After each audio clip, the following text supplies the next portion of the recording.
So I'm wondering how you see all these pieces fitting. There's a lot of multiple ball handlers, versatile players. How do you see that? How do you envision this fitting? That's definitely exciting, for sure. When you see how many multiple ball handlers, how many guys that can do multiple things.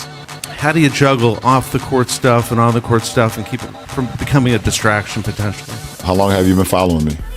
Apparently not long enough. There go your answer right there. LeBron to the Lakers was supposed to change things for the better. He'll chase that ghost in purple and gold. I don't know where they're going to rank, but they're going to make the playoffs. I mean, you got LeBron James, you got the best player in the game. I got the Lakers going to the Western Conference Finals. Guys, Lakers currently tied with the Celtics for the second best odds to win the title next season.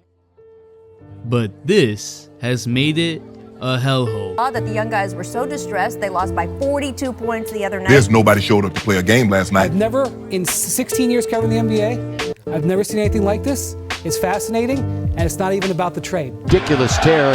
Shot 70% during those 4 games. He has averaged.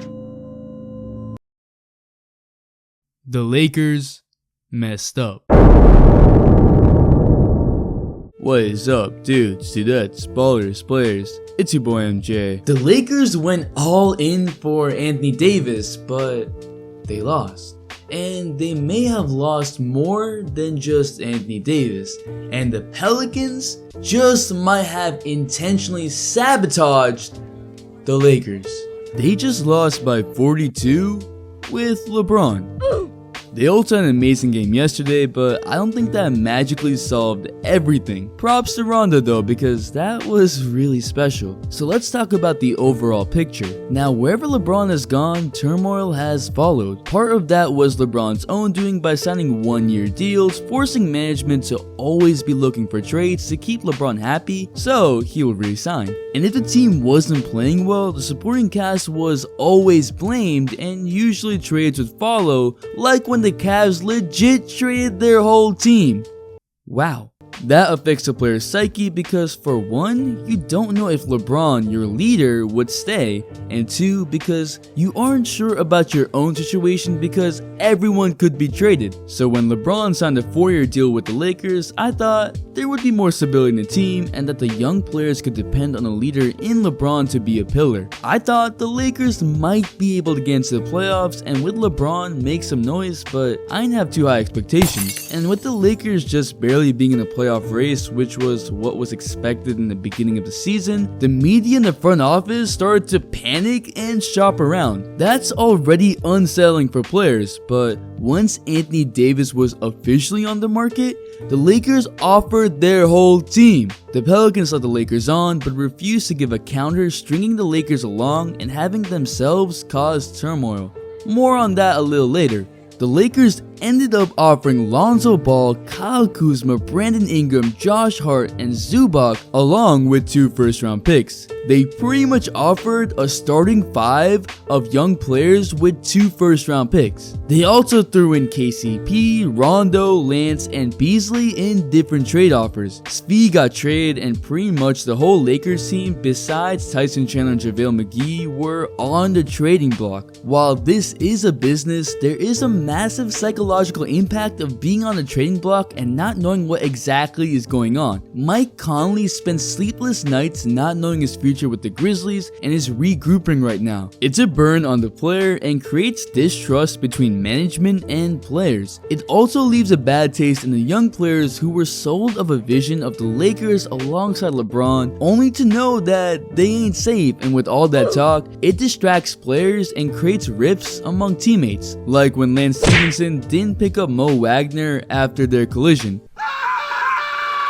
A team source even said the only players whose play hasn't been affected by the trade talks are James and Rajon Rondo. These types of issues don't get fixed by one game and need to be aired out instead of being held in. Charles Barkley actually made a good point that these young players have never been traded, and now seeing that you are offering all that for Anthony Davis could hurt their pride because that means management doesn't really value them that highly. And on top of that, they could still be traded in the offseason. That all takes a toll on their mentality, and especially in this game of basketball, small distractions and external factors can really cause major impacts in their play. There's a way to fix all of that, but first, let's talk about the Pelicans. If the trade offers hadn't been made public and were kept just between the Lakers management and Pelicans management, this whole mess could have been avoided, which leads me to the Pelicans and the Pelicans conspiracy theory. What if the Pelicans were never interested in even considering a Lakers trade offer before hearing a Celtics offer, but still entertained trade talks and leaked them out? That in turn would effectively ensure the media would talk about it and players would find out. Because most of these players are young players who aren't used to trade talks, that would ruin team dynamics and the locker room. And to be fair, the amount of trade offers that were open to the public were an insane amount for just one trade. By asking for 4 first-round picks, they asked for Mount Olympus, knowing that the Lakers couldn't do all that. Since the Pelicans ended up not trading with the Lakers, all these players remained on the team. I think Brian Windhorst said the best. Whether or not the Pelicans intended on doing it or not,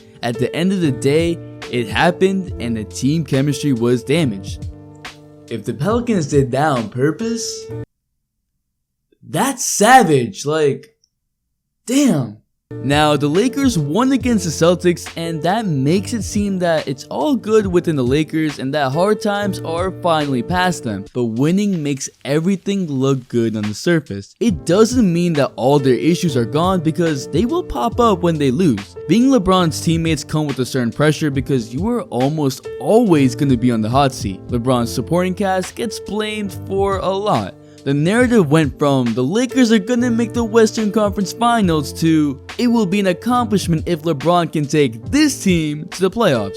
It should be on LeBron as a leader to sort of corral his teammates together and get the most out of them. It is by no means an easy task with all the trade talks, but that's what is up to him. It doesn't make it easier that Luke Walton seemingly doesn't have control of the team, or that management definitely can't help, and so the burden heavily falls on LeBron's shoulders. Rondo is also a guy more used to these trade talks and can help out, but having a demoralized team or a team with trust issues is a recipe for disaster. LeBron has taken a step by publicly saying that he feels bad for teammates that are in the rumors, but LeBron himself is almost always heavily involved in teams' decisions and is always asked of his opinions. I mean, the name LeGM doesn't come from nowhere. So once again, players start looking at LeBron like a guy who could basically change their careers and consent on having them traded. Rondo, on the other hand, led an optional team practice on Wednesday. Throughout the day, more and more players start to follow in and just played basketball. It's easy to complicate such a thing as playing basketball, but at its core,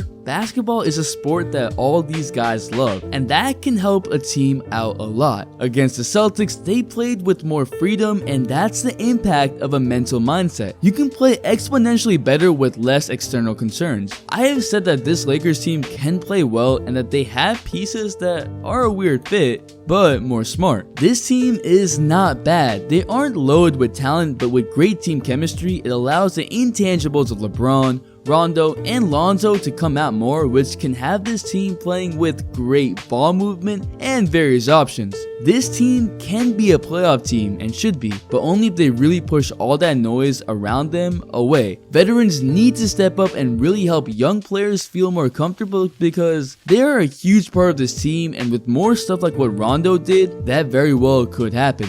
So even though the Lakers tried really hard to get Anthony Davis before a trade deadline, and to push the Celtics out of the equation completely, they threw their whole team under the bus and now are stuck with those players for the rest of the season. And those players might still get traded in the offseason, so we don't even know about that. It's an uphill battle to make the playoffs, but it is still possible. Still, the Lakers did mess up by playing along with the Pelicans game, offering all those trade offers and having those trade offers public, which in turn hurt team chemistry. But what do you think? Will the Lakers get past all these issues? What will happen in the offseason? Drop a like for Rondo's buzzer beater, cause you gotta admit, that was special. The Instagram shout out of the day goes to Ian, and the all day notification shout out goes to Christian Blake. Thanks for the all day support. Make sure to hit the bell for all day notifications, and if you're not a sub, hit that subscribe button and join the all day community for more fire content and all day support. It's your boy MJ. We out. Stop in my spaceship, no. Okay, just stop in my spaceship. my spaceship, no, no.